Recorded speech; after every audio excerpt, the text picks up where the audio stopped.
He decidido seguir a Cristo, he decidido seguir a Cristo, he decidido seguir a Cristo. No vuelvo atrás, no vuelvo atrás. La vida vieja, la he Muy buenas tardes, amados hermanos. Que el Señor les bendiga. Es un placer para mí estar en este hermoso país. Nos han tratado realmente como en casa. En cada lugar en que hemos podido colaborar, nuestro Dios ha sido muy bueno a través de su pueblo. Y reciban un cordial saludo de toda la iglesia en Chile, en especial de la Iglesia de Cristo en Los Nogales y también de la Iglesia de Cristo en La Villa. Nuestros hermanos les mandan muchos saludos y sepan que en Chile se ora por todos ustedes. Están en nuestros corazones y es una bendición hoy día poder estar acá. Nuestro hermano Pedro nos hablaba el día de ayer de la venida gloriosa, del día glorioso, del día del Señor Jesucristo, que vendrá como un ladrón en la noche, en cualquier momento, y hoy puede ser el día, ¿verdad? Pero también nuestro hermano nos exhortaba de cómo la iglesia debe estar esperando esa venida. Desde el principio, desde el Génesis, el deseo de nuestro Dios ha sido un solo pueblo. Dios llamó al padre Abraham con un propósito. ¿Cuál fue este propósito? Que todas las naciones pudieran ser benditas en su nombre. ¿No es así? Pero nunca en la mente de los judíos se entendió ese concepto. Y cada vez veían con más desprecio, miraban con más desprecio a las naciones que estaban alrededor de ellos. Siempre hubo en el corazón de los judíos un rechazo, un desprecio por las demás naciones. Para los judíos eran personas que no se podían juntar con ellos, no podían estar con ellos, no los podían ver. No había ningún motivo para estar con un gentil. Eran despreciables para los judíos. Pero eso se terminó un día. ¿Sabe con qué? Con la presencia del Señor Jesucristo. Él vino a este mundo, se ofreció a sí mismo y por fin botó la barrera que había entre judíos y gentiles. Por primera vez los judíos comenzaron a predicar la palabra y por primera vez comenzaron a tener comunión con personas que no eran judías. Hasta ahí no había ningún problema. Podían predicar el Evangelio, podían predicar las buenas nuevas, podían predicar que otras naciones también pudieran ser salvas. El problema no estaba en eso. El problema fue cuando estos se bautizaron y comenzaron a vivir el día a día. Ahí comenzó nuevamente el mismo conflicto. Sí, ellos aceptaban que Dios pudiera salvarles. Ellos aceptaron que el Evangelio no solo era para los judíos, sino que también para todas las naciones. Pero no aceptaban la forma de ser de ellos. Seguían despreciándolos. Seguía habiendo un rechazo hacia los gentiles y esto comenzó a ser un gran problema en el primer siglo. No podían estar juntos, no podían sentarse a la mesa, porque cada vez que ellos estaban juntos, habían problemas. En la carta a los Efesios, que es lo que vamos a ver hoy, específicamente el capítulo 4, pasa esta situación. Hay judíos y hay gentiles en la misma congregación. ¿Aceptan que ellos son salvados por Dios? Sí, pero no aceptan su forma de ser, sus culturas, su forma de comer, su forma de vestir, su forma de pensar. Y ya ha llevado a la iglesia a tener un gran problema unos con otros. Pedro dijo en una oportunidad: vosotros sabéis cuán abominable es para un varón judío juntarse o acercarse a un extranjero. Esa era la mentalidad de ellos. Y en el libro de los Efesios podemos ver precisamente eso. Miren el capítulo 2, verso 11 al 16 conmigo, para que veamos el contexto de esto. Efesios 2, del 11 al 16. Por tanto, acordaos de que en otro tiempo vosotros, los gentiles, en cuanto a la carne, erais llamados incircuncisión por la llamada circuncisión hecha con mano en la carne. En aquel tiempo estabais sin Cristo, alejados de la ciudadanía de Israel y ajenos a los pactos de la promesa, sin esperanza y sin Dios en el mundo. Esa fue una realidad para los judíos, para los gentiles, en un momento. Pero, verso 13, pero ahora, en Cristo Jesús, vosotros que en otro tiempo estabais lejos, habéis sido hechos cercanos por la sangre de Cristo, porque Él es nuestra paz, que de ambos pueblos, judíos y gentiles, hizo uno, derribando la pared intermedia de separación, aboliendo en su carne las enemistades, la ley de los mandamientos expresados en ordenanzas, para crear en sí mismo de los dos un solo y nuevo hombre, haciendo la paz, y mediante la cruz reconciliar con Dios a ambos en un solo cuerpo, matando en ella las enemistades. Ahí está el milagro de la cruz. Botar las barreras, botar las diferencias, botar las cosas que los dividían o los separaban. Ahora, Pablo dice, han llegado a ser un solo pueblo, uno solo, para los ojos de nuestro Dios. Ese ha sido el llamado, pero no lo entienden. No logran dimensionarlo en la convivencia a diario. Mira el capítulo 3, versos 5 y 6.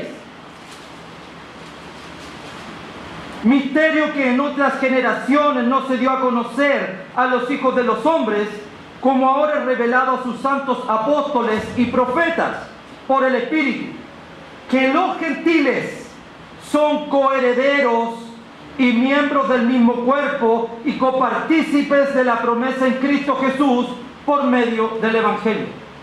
Ahí está. No hay diferencias entre judíos y gentiles, dice Pablo. Somos coherederos, somos delante de Dios las mismas personas, somos totalmente iguales y no debe haber ninguna diferencia entre unos y otros. Y para animarles a ver esto, Pablo apela en esta carta al amor de Cristo, para que ellos puedan entender la magnitud de lo que el amor del Señor ha hecho, no solo por los judíos, también por los gentiles, para que sean uno solo. Miren 3:17 al 19. Para que habite Cristo por la fe en vuestros corazones, a fin de que arraigados y cimentados en amor, seáis plenamente capaces de comprender con todos los santos cuál sea la anchura, la longitud, la profundidad y la altura, y de conocer el amor de Cristo que excede a todo conocimiento, para que seáis llenos de toda la plenitud de Dios. Este va a ser el gran argumento de Pablo en la carta. El amor de Cristo. Un amor que en la mente humana no se puede comprender porque es demasiado profundo, es demasiado amplio para poder entenderlo, pero lo hemos recibido. Todos nosotros, judíos y gentiles, para ser un solo pueblo a través del gran amor de nuestro Dios. Amén, hermanos. Pablo, mostrándoles esta necesidad y mostrándoles lo que ha hecho Dios de derribar todas las paredes y derribar las enemistades a través del amor de nuestro Señor Jesucristo, Pablo va a hacer un ruego a los efesios. Comenzamos, capítulo 4, verso 1. Dice: yo pues, preso en el Señor, os ruego que andéis como es digno de la vocación con que fuisteis llamados. Antes de hablar del ruego, antes de hablar de la vida de la cual Pablo quiere que los efesios comiencen a vivir, vemos la condición del apóstol. Pablo está en una situación lamentable. Pablo se encuentra preso, está privado de libertad. Literalmente Pablo se encuentra atado. No por ser un malhechor, no por haber hecho algún mal, no por ser homicida, no por haber robado, no por haber hecho algo malo. Pablo está preso, sí, pero como el versículo dice, preso en el Señor, preso por Cristo, preso por causa de Él. ¿Sabe qué significa? Pablo está atado, está privado de libertad por ser un predicador de la palabra, por llevar la buena noticia al mundo, por predicar el evangelio a las personas. Sí, Pablo está preso, pero por Cristo, por Él, por la cruz. Y uno puede preguntarse aquí, ¿cómo un ministro de Dios, cómo un apóstol puede estar pasando por estas cosas? Déjeme decirle que a Pablo no le interesa absolutamente su condición en este pasaje. Pablo está preso, pero él no está pensando en sí. Pablo está pensando en la iglesia, en los efesios, en sus rivalidades que aún siguen. Pero Pablo tiene en mente eso. ¿Y sabe usted por qué Pablo no está pensando en sí mismo ni en su condición? Porque antes de estar preso, Pablo estuvo peor. Estuvo muerto en delitos y pecados. Y Jesucristo lo sacó de ahí. Y si ahora Pablo está preso, está entre rejas, lo recibe con gozo. Porque es por causa de Él. Por causa de Cristo. Por los padecimientos de Él. Porque Él padeció primero. Y si Él tiene que padecer por su causa, Pablo lo recibe con gozo. Y lo lleva adelante.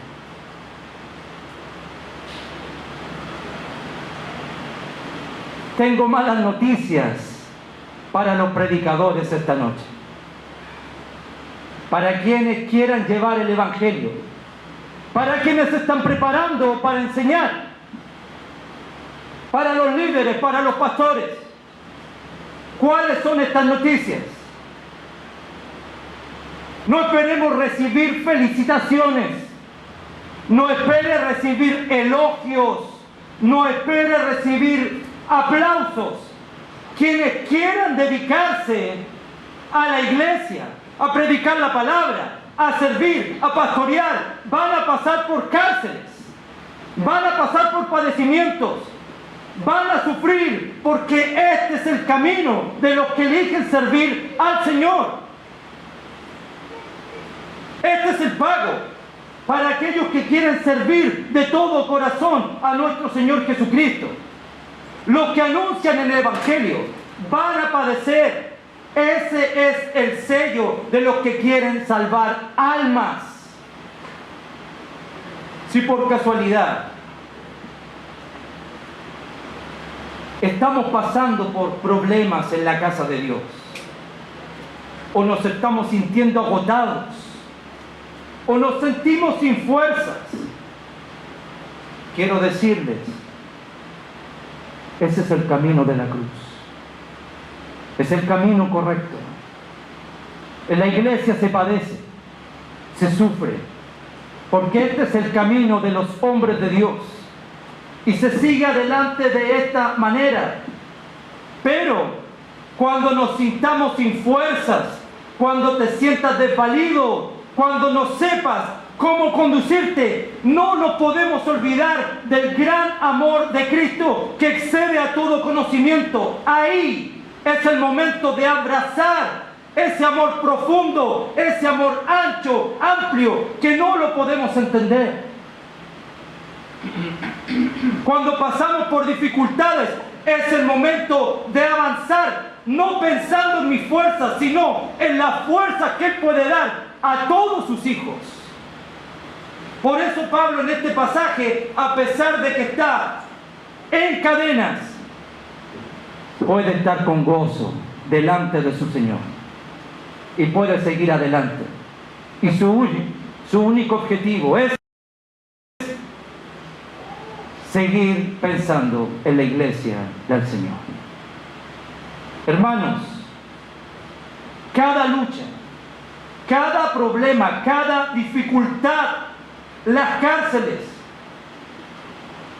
se pasan de la mano del Señor Jesucristo, porque con nuestras fuerzas no podemos. Amén, iglesia. Se pasan de la mano con el Señor, nunca solos.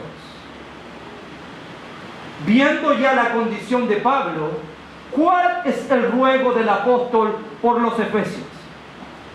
Rueguen por mí para salir pronto de aquí. Vengan a verme, vengan a pagar la fianza. Nada de eso. No es un ruego para él, es un ruego para ellos. Dice el verso 1: yo pues preso en el Señor, os ruego que andéis o que viváis como es digno de la vocación con que fuisteis llamados. ¿Qué significa esto? ¿Qué significa andar como es digno? La palabra digno en este pasaje significa equilibrar balanza o algo del mismo peso. Me explico. Una balanza sirve para poner dos pesos diferentes en un mismo nivel. ¿Qué quiere decir esto en este pasaje? Por un lado de la balanza se encuentra nuestro Dios. Por el otro lado de la balanza estamos nosotros. Y cuando el cristiano comienza a desarrollar una vida conforme a Dios, esta balanza comienza a equipararse, a estar al nivel de Él, a estar más como Él, a seguir como Él, a vivir como Él. Cuando vivimos, andamos como es digno, cuando vivimos vidas que dignifiquen el nombre de nuestro Señor, vamos a ser cada día un poco más como Jesús. Eso significa vivir vidas dignas, ser merecedores de lo que decimos ser. ¿Qué decimos ser todos nosotros? Cristianos. ¿Sabe qué significa? Vivir como Cristo. Eso es ser cristiano. Vivir como Él y no como yo. Amén. Vivir como Cristo. Eso es vivir una vida digna. Pero, ¿cuáles son estas características de Cristo que los cristianos en Éfeso deben aprender a desarrollar? ¿Quiere usted saberlo esta noche? ¿Quiere saber cómo se vive una vida que dignifique el nombre de Dios? ¿Quiere saberlo o no quiere saberlo? Miren lo que nos dice el verso 2. ¿Cómo se vive una vida digna? ¿Cómo dignificamos el nombre de nuestro Dios. Número 1, Pablo dice, fuimos llamados a vivir con toda humildad. La primera característica que los hombres de Dios, la iglesia en Éfeso, judíos y gentiles, deben desarrollar en sí mismos es una vida humilde. A veces tenemos un mal concepto de lo que es la humildad. A veces pensamos en la humildad en personas en condición económica precaria, en condición económica necesitada, pero no es así. Alguien necesitado puede ser muy soberbio. El humilde no tiene que ver con el que tiene o no. El humilde tiene otra cualidad. ¿Qué es ser un humilde? La persona humilde es aquel que puede considerar a otros en más alta estima que su propia vida. El humilde ve a los demás como superiores a sí mismo. El humilde ve a los hermanos y a las hermanas más importantes que su propia vida. Eso es ser humilde. Vivir en humildad significa que no somos sabios en nuestra propia opinión. El humilde siempre considera la opinión de los demás. Eso es ser humilde. Vivir en humildad significa que no buscamos nuestro propio bien. Siempre estamos buscando el beneficio de los demás antes de nosotros mismos. Eso es vivir la humildad. Y por si acaso, sea como sea el hermano, no estamos hablando de los hermanos que me caen bien a mí, de todos, de cualquiera.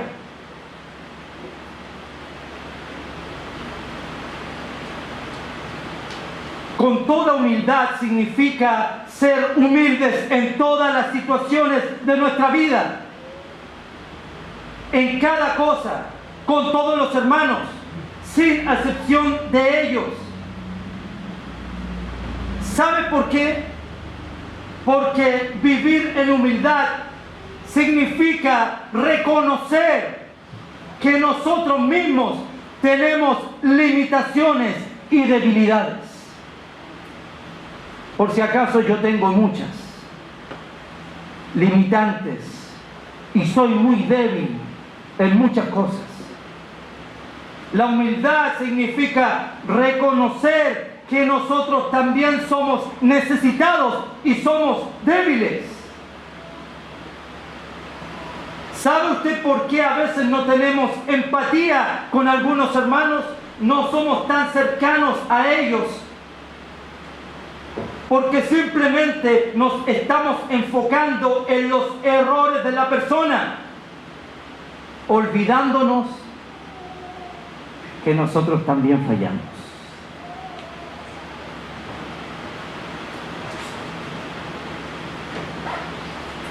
Antes de hacer una evaluación de una hermana o de un hermano, jamás olvidemos de dónde Jesús nos sacó a nosotros mismos.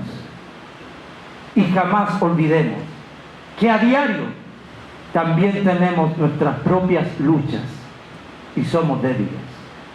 Y muchas veces también caemos. Humilde es ver a los demás en más alta estima que nuestra propia vida. Amén, hermanos. Amén. La segunda forma de vivir una vida digna, ¿qué nos dice Pablo en el verso 2? Debemos vivir con toda mansedumbre. ¿Qué significa esto? ¿Hay alguna diferencia entre humildad y mansedumbre?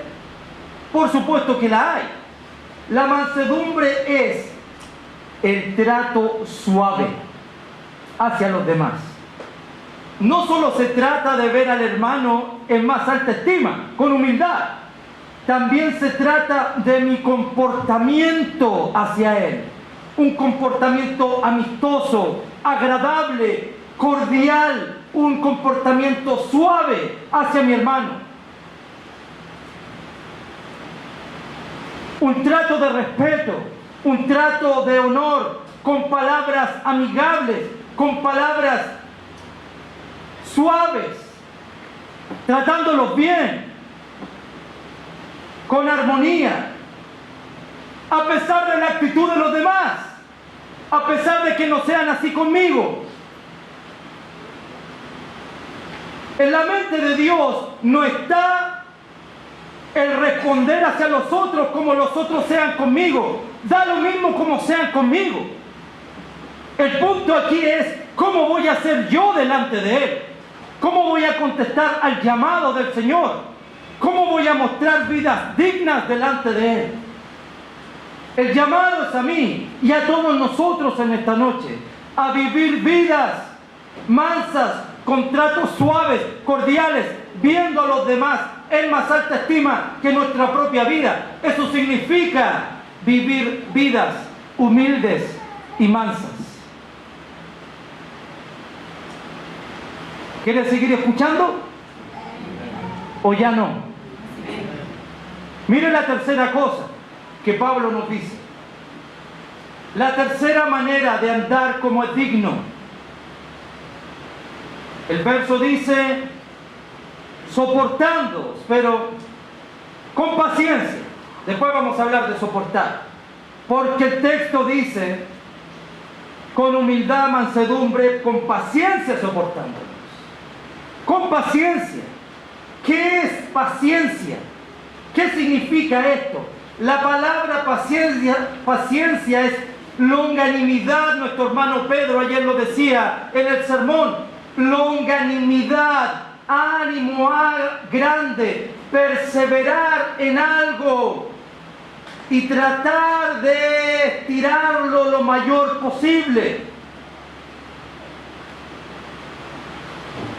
Longanimidad, paciencia, es la capacidad de permanecer con dominio propio por mucho tiempo, sin perder el control.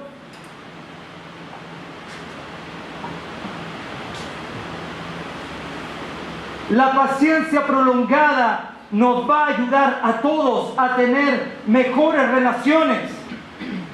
Va a ser mucho más fácil tener comunión unos con otros cuando podemos ser pacientes prolongadamente.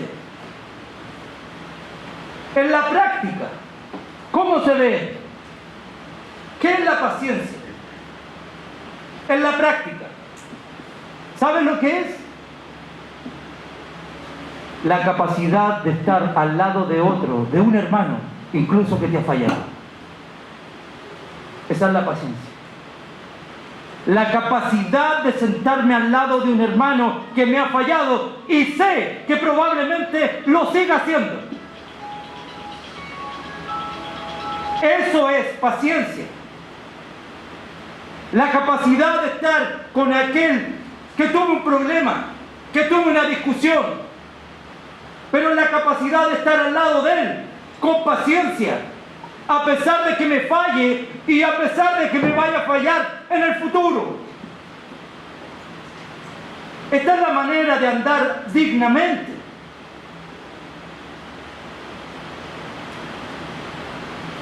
Extender esto por mucho tiempo, ampliarlo y tener un temperamento bajo control, dándole a la persona el mismo valor que Cristo nos da a todos. Eso es vivir con paciencia. La misma paciencia que Jesús tiene con nosotros cada vez que le fallamos, cada vez que caemos. ¿O no hablaba nuestro hermano Pedro de eso el día de ayer? ¿Por qué no ha venido el Señor? Porque es paciente. Y cada vez que la iglesia comete errores, sigue prolongando esa paciencia una vez más, porque quiere salvarnos a todos. Esa es la paciencia que Dios quiere que podamos desarrollar aquí. Eso es vivir vidas dignas. Número 4, soportándonos Hermanos,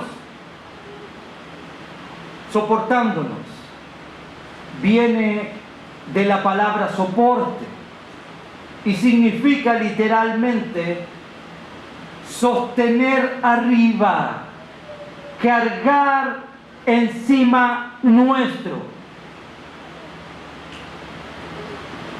Disculpen el calor, hermano, es terrible para mí, pero está bien. ¿Qué es un soporte para usted en este momento? ¿Dónde está sentado? Ese es su soporte. ¿Sabe lo que está haciendo esta banca? Manteniéndolo firme para que usted no caiga.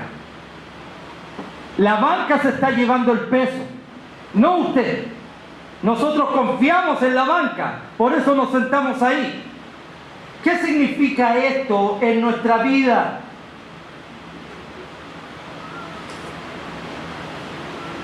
De la misma manera que la banca o una silla, los cristianos somos llamados a soportar a otros, a cargar con otros encima nuestro.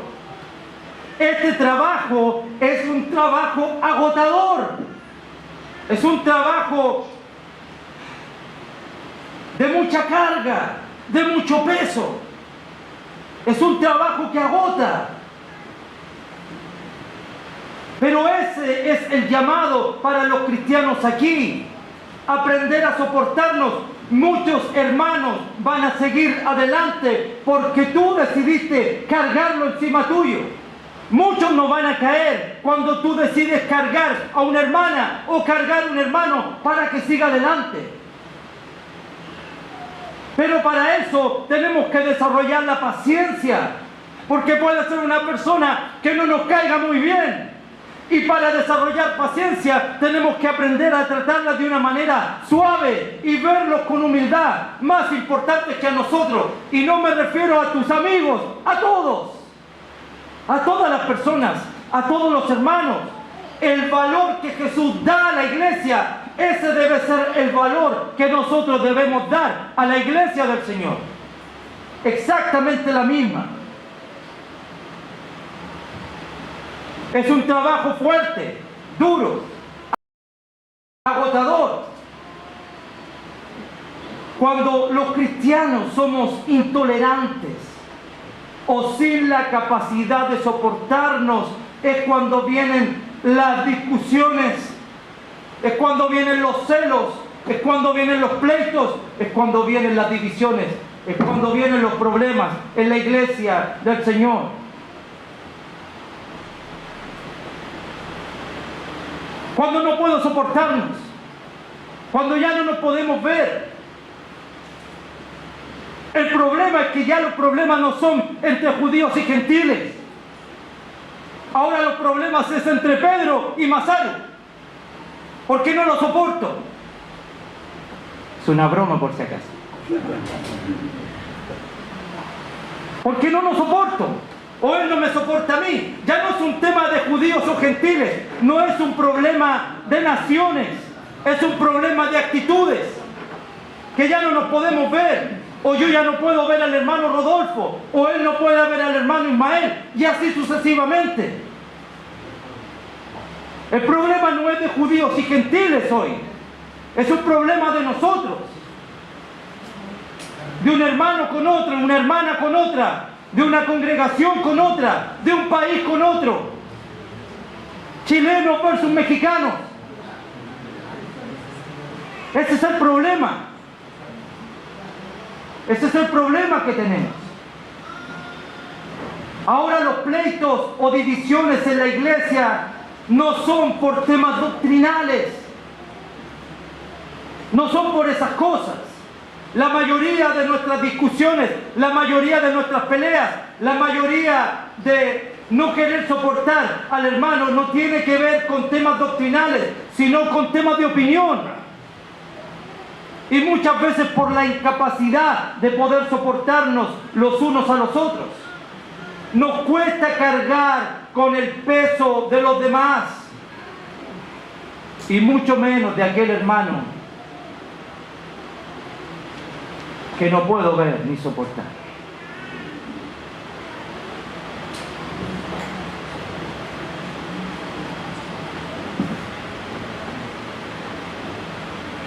¿Qué hace? Hermanos, póngame atención. ¿Qué hace que seamos la iglesia de Cristo? ¿Por qué somos la iglesia de Cristo? ¿Porque nos reunimos todos los domingos? ¿Porque celebramos la cena cada domingo? ¿Porque ofrendamos? ¿Porque cantamos? ¿Porque escuchamos la palabra? ¿Eso hace que seamos la iglesia del Señor? Sí, en parte. Pero ¿qué de nuestras actitudes? ¿Qué de desarrollar mi vida viviendo dignamente? ¿Qué de desarrollar mi vida amando al hermano, siéndole paciente, siendo humilde, siendo manso y soportándolo? ¿Qué de nuestras actitudes? Somos la iglesia de Cristo porque nos reunimos cada domingo. Déjeme decirle que la vida cristiana es mucho más que el domingo. La vida cristiana es una vida de todos los días de nuestra vida, donde entiendo que cada momento que Dios me da para vivir es para vivirlo en su presencia, glorificando su nombre. La vida cristiana es más que el domingo. La vida cristiana se muestra en nuestras actitudes, en nuestra forma de desarrollarnos, en nuestra forma de amarnos unos a otros. Cuando somos capaces de soportarnos, de tenernos paciencia, de tratarnos con mansedumbre y tratándonos humildemente, vamos a poder ver un poco, hermanos, y entender un poco ese amor de Cristo que excede a todo conocimiento. Por eso el verso 2 termina diciendo: en amor. Ahí podemos ver un poco el amor de Cristo. Cuando tenemos actitudes que dignifiquen el nombre de nuestro Dios. Amén, iglesia. Amén. Sé que hace calor, paciencia y prolongada.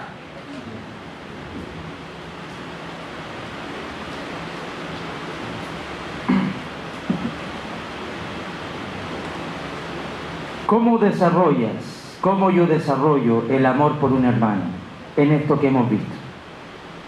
A veces voy a tener que cargarlo, soportándolo. A veces voy a tener que ser paciente con él. A veces voy a tener que tener un buen trato. Y voy a tener que verlo en más alta estima que mí. Eso es entender un poco el amor de Jesucristo que excede a todo conocimiento. Y esta es la forma de vivir vidas dignas que honren y glorifiquen el nombre de nuestro Dios.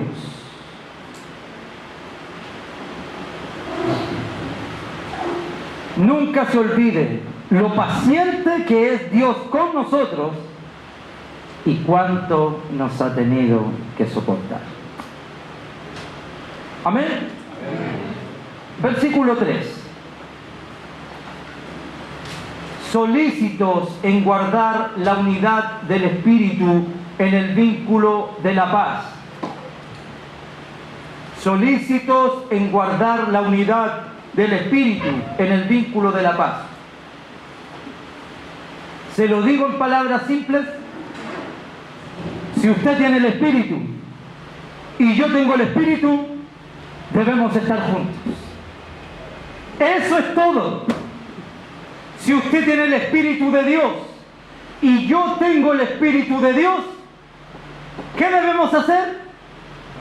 Estar juntos. Y el texto dice con solicitud. ¿Sabe lo que significa ser solícito? Apresúrate a hacerlo. Apresúrate a estar con tu hermano. Esfuérzate para estar con tu hermano. Hace preparativos para estar junto a él. Esfuérzate, acércate, anda donde él. Eso es ser solícitos. Listos a hacerlo. Listos a buscar a mi hermano. Haz planes. Avanza y esfuérzate donde está él. Entonces, hermanitos, ¿quiere Dios que hagamos la unidad entre nosotros? ¿Sí o no? ¿Nos manda Dios en este verso a hacer unidad entre nosotros? ¿Sí o no? No. Y no se ría. No. No nos manda a hacer la unidad nuestro Dios en este versículo. Eso no dice el texto. La unidad la hace el Espíritu de Dios. Lo que nos manda este verso no es hacer unidad, es aguardar la unidad del Espíritu. Si tenemos el Espíritu unos con otros, el único llamado aquí es: guarden la unidad, porque tienen el Espíritu de Dios. Ese es el llamado, no hacer la unidad. El guardar la unidad del Espíritu es a lo que el pueblo de Dios ha sido llamado. ¿Por qué es tan importante esto? Porque la unidad de la iglesia no es una actividad humana, es una actividad divina. Es algo logrado solo a través del Espíritu Santo de nuestro Dios. Amén, hermanos. Guardar la unidad. Pablo está animando a los efesios a mantenerse juntos, a que guarden esta unidad, simplemente porque unos y otros tienen el Espíritu morando en ellos.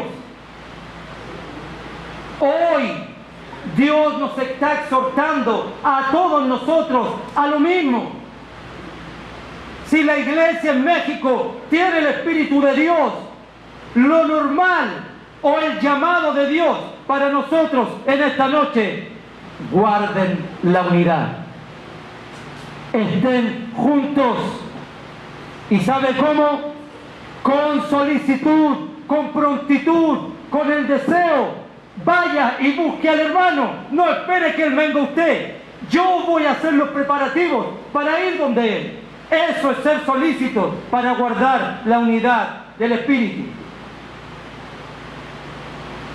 Dios no quiere la iglesia de Cristo, ni entre las iglesias de Cristo, cristianos aislados, cristianos divididos, que no les importen los demás. El mal concepto de la autonomía, y no estoy diciendo que no debe hacerse, pero hay un mal concepto en nosotros de esto. El mal concepto de la autonomía ha llevado a la iglesia del Señor a estar estática, desunida, sin fruto, sin crecimiento. Esa forma de pensar no está en la mente de nuestro Dios, es algo inventado por nosotros mismos. ¿Y sabe por qué?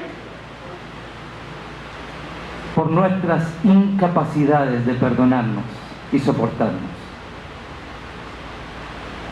Por eso prefiero estar lejos de mi hermano. Nos fijamos muchos en nuestras diferencias, pero nos fijamos poco en las cosas que nos unen. ¿Quieres ver todo lo que nos une a través del Espíritu de Dios? Mira el verso 4, que tenemos los cristianos: el mismo cuerpo, el mismo espíritu, la misma esperanza. Verso 5, el mismo Señor, la misma fe, el mismo bautismo. Verso 6, el mismo Dios y Padre. El verso 4, 5, 6 es exclusivo de todos aquellos que tienen el Espíritu morando en sus vidas. Es hora de que nos fijemos en las cosas que nos unen y no en las cosas que nos están dividiendo. Es probable que tengamos diferencias unos con otros, hermanos con otros hermanos. Es probable que tengamos puntos de vista en la forma de trabajar diferentes. Es probable que tengamos formas de organizarnos diferentes. Pero no nos enfoquemos en eso. La iglesia no debe enfocarse en las diferencias que tenemos. La iglesia debe enfocarse en las cosas que tenemos en común. Todo lo que dice el verso 4, 5 y 6. todo lo que tenemos en común los unos con los otros. Pregunto, ¿necesitamos algo más en esta lista para estar unidos o esto basta para ti? ¿Es suficiente para ti las cosas que nos unen en el verso 4, 5 y 6? ¿O Dios tiene que agregar muchas más cosas ahí para que podamos estar unidos? ¿Basta para la iglesia esto? Solícitos en guardar la unidad del Espíritu. Esto es comenzar a mirar lo que tenemos en común y no las cosas que nos dividen. Aprendamos a ver estas cosas. Aprendamos a ver a los hermanos ahí en estos versos para entendernos mejor, para trabajar juntos, para servir al Señor unidos y guardar la unidad. ¿Por qué Dios quiere que estemos unidos? ¿Por qué Dios quiere que desarrollemos las cualidades del verso 1 y 2? ¿Por qué quiere que aprendamos a vivir unidos y no divididos? ¿Por qué? Porque Dios tiene un plan con su iglesia. Dios tiene un plan para el pueblo unido. Mira el verso 7.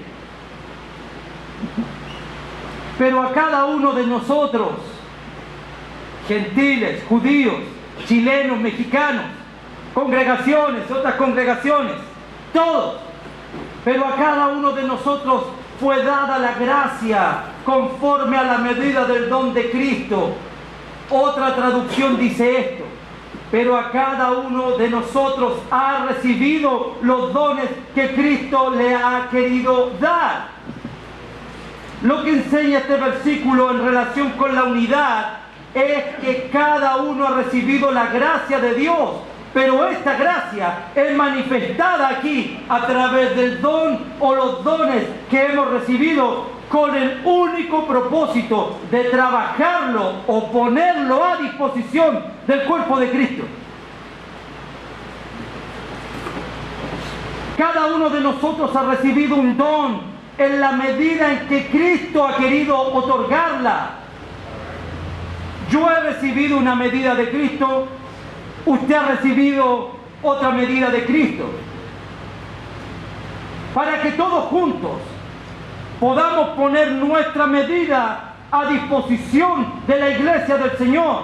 Y nuevamente esto apunta a la unidad, ya que el don que hemos recibido de parte de Cristo es con el propósito de servirnos entre nosotros, para desarrollarnos y seguir adelante. ¿Cómo es que hemos recibido los dones, los hijos de Dios? Mira el verso 8 al 10. Por lo cual dice: subiendo a lo alto, llevó cautiva la cautividad y dio dones a los hombres. Y esto de que subió, ¿qué es? Sino que también había descendido primero a las partes más bajas de la tierra. El que descendió es el mismo que también subió por encima de todos los cielos para llenarlo todo. Pablo, para explicar la medida de don que tenemos los hijos de Dios, va a citar el Salmo. ¿Cuál Salmo? Muy bien, el Salmo 68. La victoria de Jehová frente a sus enemigos. Hermanos, el Salmo 68 es un salmo de David. Y este salmo es un llamado a Dios de parte de David a rescatar a su pueblo, tal como Dios lo hizo en el Éxodo. ¿Ok? Así como Dios salvó al pueblo de Israel en el Éxodo, David en el Salmo 68 está llamando a Dios a que vuelva a hacer lo que hizo con los judíos en el Éxodo. Recordemos que su pueblo en el Éxodo estuvo cautivo o prisionero por 400 años y Dios los liberó de esa esclavitud. la imagen del Salmo 68 que es aplicada a Dios es la siguiente. Hermanos, en la antigüedad, específicamente en la guerra, cuando un pueblo vencía a otro pueblo en la guerra, el capitán del ejército vencedor, cuando entraba a su ciudad triunfante de haber ganado la guerra, ¿sabe que traía en su espalda? Dos cosas: los cautivos o los prisioneros y el botín de guerra. ¿Qué hacía el capitán cuando ya estaba en la ciudad? ¿Sabe lo que hacía? Repartir ese botín, repartir los tesoros ganados con los suyos. Esa figura del rey conquistador, esa figura del rey vencedor, del rey que libertó y trajo los tesoros para compartirlos con los suyos, es precisamente lo que Dios hizo en el Éxodo. Él venció a Faraón, libertó a los cautivos y repartió sus tesoros con ellos. Eso es lo que hizo Dios. Pero en Efesios, estamos en Efesios, pero en Efesios lo que Pablo está haciendo es aplicar esa figura de Dios a nuestro Señor Jesucristo. Jesús es ese guerrero victorioso que en la cruz del Calvario, a través de su sangre, de su propio sufrimiento y de su muerte, aplastó a sus enemigos, resucitando al tercer día y ascendiendo a los cielos, subiendo a lo alto, no como un capitán triunfante, sino como un glorioso Salvador, que por medio de su muerte compró una gloriosa salvación para salvar a todos aquellos que hemos creído en Él, que antes fuimos cautivos o esclavos de Satanás, pero que ahora en Cristo Jesús somos libres, judíos y gentiles. Y Cristo, subiendo a lo alto, liberó a los cautivos y los hizo sus propios cautivos. Tomó el botín de guerra y lo repartió entre nosotros. Los dones de la iglesia. Ahí está. Los dones.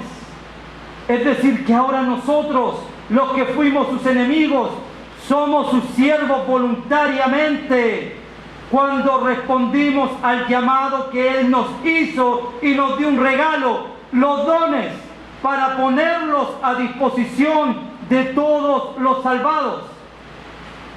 ¿Quiénes son estos salvados? ¿Quiénes son? Los mismos hermanos que tenemos que soportar, que ser pacientes, que ser mansos y que ser humildes. Los mismos hermanos. ¿Cómo puedo servir a un hermano si no lo soporto? ¿Cómo puedo poner a disposición mi don si no soy paciente con mi hermano? Es por eso que hay que entender el verso 1 y 2 antes de llegar acá. Porque no puedo servir a la iglesia si estoy dividida con la iglesia. ¿Cómo voy a poner mis dones a disposición si no soy capaz de soportarlos ni ser pacientes? No los veo con humildad, ni tampoco tengo un trato suave hacia ustedes. Es por eso que del versículo 1 tenemos que entender esto. Porque antes de trabajar en unidad, usted, debemos trabajar en nosotros para poder servirnos unos a otros. El trabajo comienza en nosotros para poder servirnos entre nosotros. Amén. Así comienza la cosa. ¿Cuáles son estos dones? Verso 11. Y Él mismo. ¿Quién? ¿Quién? Jesús. Está hablando del que subió a los cielos, el que descendió y subió. Y Él mismo constituyó, Jesús, a unos apóstoles, a otros profetas, a otros evangelistas, a otros pastores y maestros. Y no voy a explicar por si acaso estos dones, porque usted lo sabe de memoria. Y hacemos muchos estudios largos de este versículo. No es mi intención explicar el verso 11 qué son todos estos dones, porque usted lo sabe. Pero quiero responder algo acá. ¿Qué tienen en común estos dones? ¿Qué tienen en común los dones del verso 11? Sabemos qué significa cada don, pero ¿qué tienen en común los dones del verso 11? Todos los dones del verso 11 tienen que ver con la palabra de Dios. Todos los dones del verso 11 son dones de enseñanza, por si acaso. Amén. Todos tienen que ver con la enseñanza. ¿Y por qué es importante para mí esto? Porque es importante que Dios ponga a hermanos con dones de enseñanza en la iglesia. Verso 12. A fin de perfeccionar a los santos para la obra del ministerio, para la edificación del cuerpo de Cristo, hermanos. Los hermanos con dones de enseñanza del verso 11 están puestos en la iglesia con un propósito: perfeccionar, o mejor dicho, equipar, dar herramientas para nuestro desarrollo. Los hermanos que están en el verso 11, con los dones del verso 11, están puestos por Jesucristo para desarrollar, para equipar a los santos de la iglesia. ¿Está de acuerdo conmigo? Amén. Amén. Hermanos, predicadores,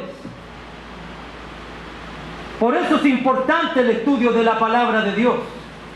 No estamos jugando con la palabra, porque Dios ha dado estos dones para que sean estos hombres quienes puedan dirigir a los hermanos con su don de enseñanza, y que estos puedan recibir capacitación y perfección. El desarrollo de la iglesia va a ser muy importante cuando los del verso 11 puedan dirigir a la iglesia en ese sentido. Un desarrollo, equipamiento, para que la iglesia pueda ir perfeccionándose, equiparlos. Y cuando los cristianos del verso 12 recibimos la palabra en nuestras vidas, ¿cuál es el efecto? ¿Qué nos dice el verso 12? A fin de perfeccionar a los santos para la obra del ministerio, o dicho en palabras simples, para que aquellos que recibieron la palabra ahora sirvan a la obra. ¿Sí me explico? Los del verso 11 sirven en la enseñanza, y el efecto para los del verso 12 es que los del verso 12, cuando reciban esta enseñanza, deben servir con sus propios dones y con sus propios talentos a la obra de Dios. ¿Se entiende, verdad? Ambos grupos deben servir en la iglesia. Ese es el efecto. Dios nos desarrolla, Dios nos equipa, Dios nos perfecciona por medio de su palabra para servir a la iglesia. Y cuando los del verso 11 sirven con la palabra, y cuando los del verso 12 sirven con sus talentos, ¿cuál es el resultado en el verso 12? Edificación del cuerpo. Ahí está el resultado. ¿Queremos iglesias que se edifiquen? ¿Queremos iglesias que crezcan? ¿Sí o no? ¿Queremos eso en la iglesia de Cristo acá en México? ¿En Monterrey? El resultado para esto es buenas enseñanzas de la palabra de Dios. Número 1. Esa es la base. Y si usted recibe buenas enseñanzas de la palabra de Dios, usted debe responder a estas enseñanzas sirviendo a la obra del Señor. Al final es un punto de servirnos unos a otros con las capacidades que Dios nos ha dado. El resultado: edificación del cuerpo de nuestro Señor. Hermanos, quiero que piense, por favor, en un edificio. para que haya un edificio, una edificación, ¿qué es lo que debe haber antes de la edificación? Los cimientos, las bases. Según este pasaje, ¿cuáles son las bases de la edificación?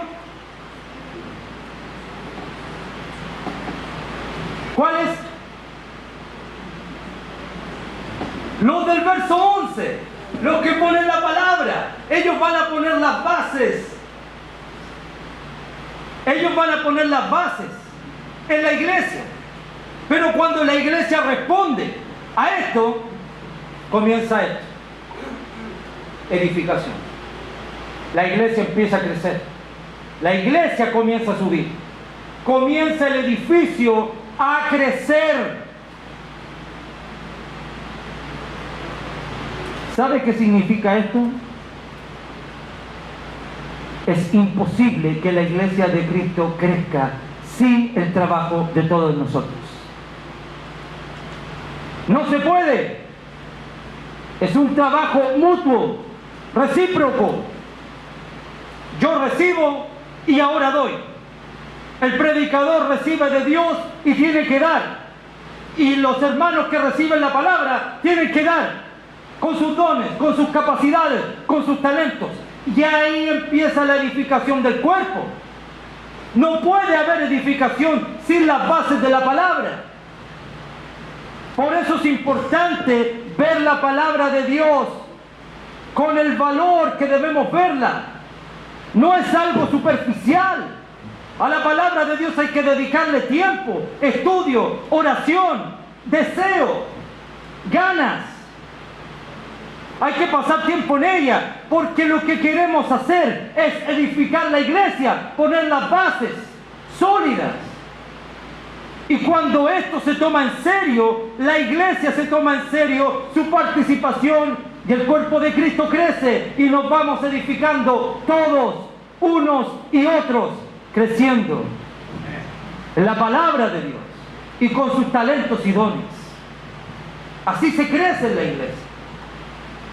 Todos, Dios nos ha dado dones para que todos pongamos nuestro don al servicio de la obra de nuestro Dios. La pregunta esta noche: ¿estamos poniendo nuestro don a disposición de la iglesia?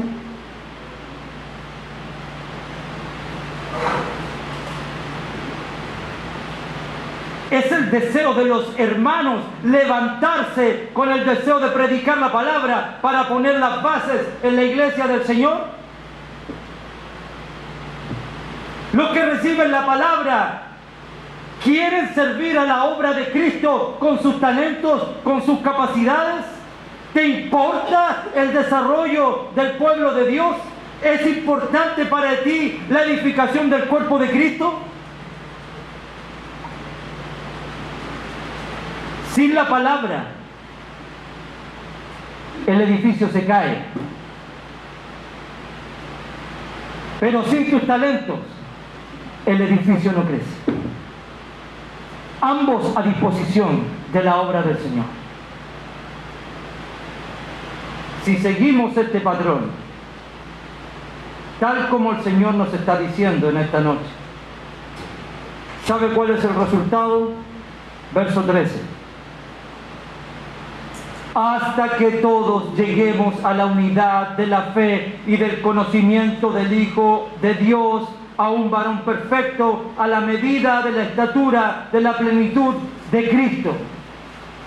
El trabajo en unidad trae como resultado crecimiento. El trabajo en unidad trae como resultado crecimiento, y tal crecimiento que podemos llegar hasta la estatura de nuestro Señor Jesucristo. ¿Cree eso o no lo cree? Eso es lo que está diciendo la palabra acá. Podemos llegar hasta la estatura de Cristo. Pero en este pasaje no puedes solo. Por eso es un pasaje que llama a la unidad. Nadie puede llegar a la estatura de Cristo aquí en Efesios si no estáis con mi hermano, si no estoy con mi hermana, si no trabajamos nuestros dones, si no trabajamos juntos. Y no vamos a trabajar juntos si no quiero guardar la unidad del Espíritu. Y no voy a guardar la unidad del Espíritu si no soy capaz de soportarte. Y no voy a soportarte porque no tengo paciencia, porque no quiero ser manso y porque no te veo con humildad. Por eso es un problema que nace en nosotros. El trabajo para llegar a la edificación comienza en nosotros, viendo a los demás como más importantes que tu vida, tratándolos bien, teniéndole paciencia y soportándolos. Eso nos lleva a guardar la unidad, eso nos lleva a desarrollar nuestros dones unos con otros y comienza la edificación y comenzamos a crecer hasta la estatura de nuestro Señor Jesús. Eso es. Este es el deseo de Dios. La iglesia debe llegar hasta la estatura de Cristo. El desarrollo es de todos, para que todos lleguemos a un varón, dice el verso. Todos llegan a ser uno. Todos llegan a ser un varón. ¿Cuál es tu estatura en este momento? ¿Cuál es nuestra estatura delante de Dios? ¿Cómo estamos realmente? Probablemente entre nosotros haya distintos tipos de estatura. Estoy hablando espiritualmente, por si acaso. Algunos más grandes, otros más pequeños. Todos debemos llegar hasta la estatura de Cristo, pero si no has llegado hasta allá, y yo tampoco, ¿sabe lo que quiere decirnos este texto? Somos pequeños Cristos, pero en desarrollo.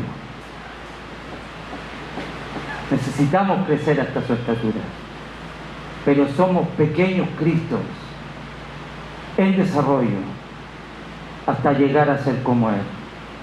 Imposible solo en este texto. Necesitamos de unos y otros. Es un pasaje que nos llama al trabajo y al desarrollo en unidad, unos con otros. Verso 14.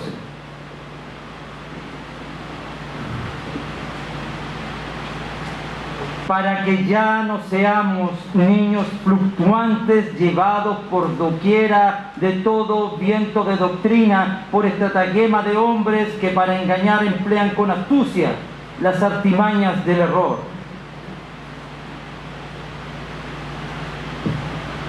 ¿Sabe qué quiere Dios en este verso? Dejen de ser niños. Dejemos de ser niños. Dios nos está llamando en este verso a que crezcamos. Dejemos de ser niños. Dios quiere que seamos adultos. ¿Qué es ser un niño en este pasaje? ¿Qué es ser un niño? No querer estar con mi hermano. No guardar la unidad del Espíritu. No desarrollar mi humildad. No desarrollar mansedumbre. No soportar ni tener paciencia. Eso es ser un niño. Ser un niño es escuchar cualquier doctrina que nos enseñe a no guardar la unidad y a no servirnos unos a otros. Y por si acaso está lleno en este tiempo de esas doctrinas. No importa si estamos divididos, sigamos igual. Ser un niño es bajar los brazos y no querer servir al pueblo de Dios con nuestros dones. Ser un niño es no desarrollar mi vida hasta la estatura de Cristo. Ser un niño en este pasaje es no importarme estar con los hermanos. Si tenemos estas cualidades o estas cosas en nuestra vida, Pablo nos está diciendo, crezcan, dejemos de ser niños, crezcamos a la estatura del Señor Jesucristo y dejemos de ser niños. ¿Quiénes somos en este pasaje realmente? ¿Soy maduro? ¿Soy inmaduro? ¿Soy un niño? ¿Estoy en crecimiento? ¿Quién soy en este pasaje? ¿Cómo lo sabemos? Verso 15. Sino que siguiendo la verdad en amor, crezcamos en todo en aquel que es la cabeza, esto es Cristo. Mi madurez en este pasaje se muestra en mi respuesta hacia la verdad de Dios. La verdad de Dios aquí, ¿cuál es? ¿Cuál es la verdad de Dios?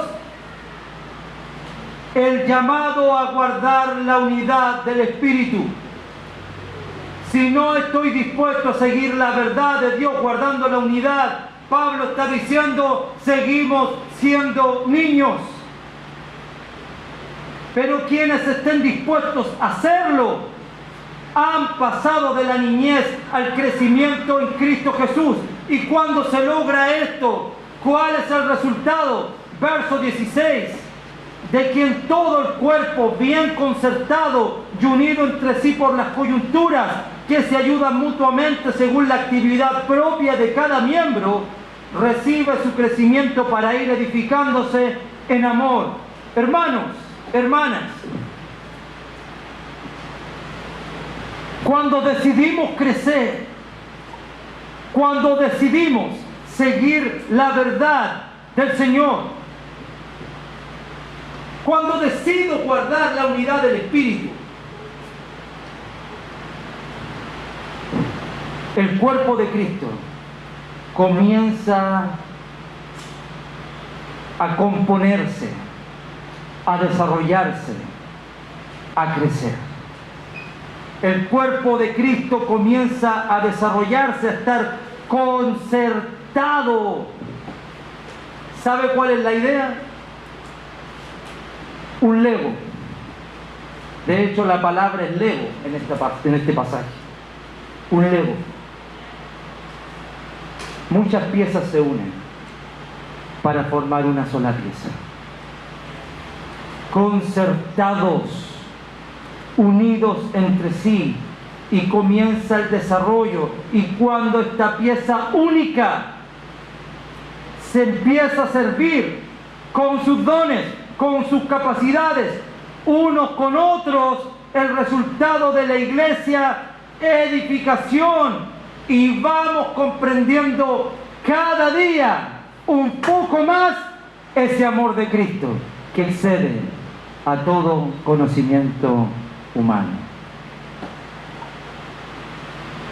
No entendemos el amor de Jesús, hermanos, pero podemos ir comprendiéndolo cada día, desarrollando todas estas cualidades que hemos visto en esta noche. Es de suma importancia poner nuestros dones a disposición de la iglesia para la edificación del cuerpo.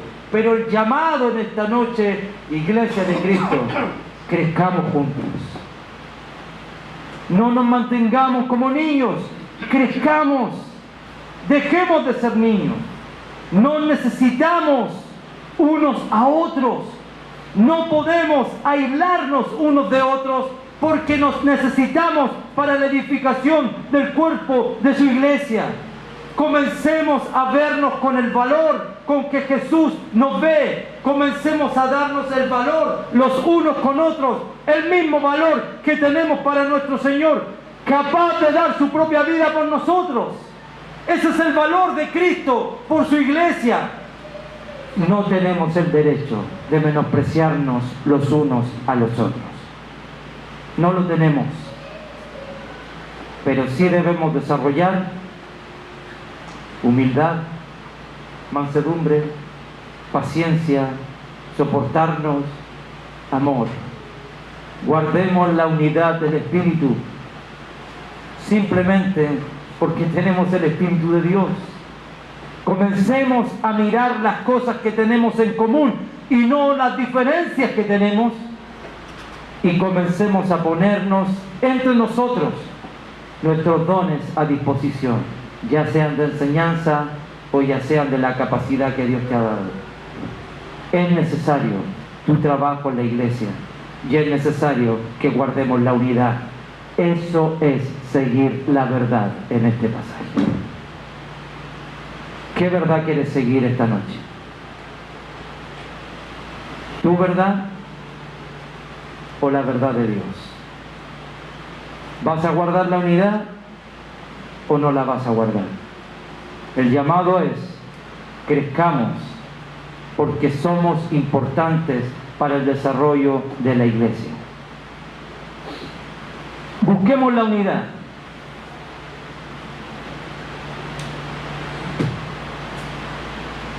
Simplemente porque Jesucristo derramó su amor por nosotros. Y aunque no lo entendamos, su amor nos lleva a estar juntos. Pero cada día juntos vamos a ir comprendiéndolo un poco más. ¿Esperamos la venida del Señor? Amén. Esperémosla unidos, guardando su unidad, amándonos, soportándonos, siendo pacientes, siendo humildes y siendo mansos los unos con los otros. Edifiquemos el cuerpo con los dones que Dios nos dio. Si tenemos que abrazarnos esta noche, si tenemos que besarnos, si hay diferencias,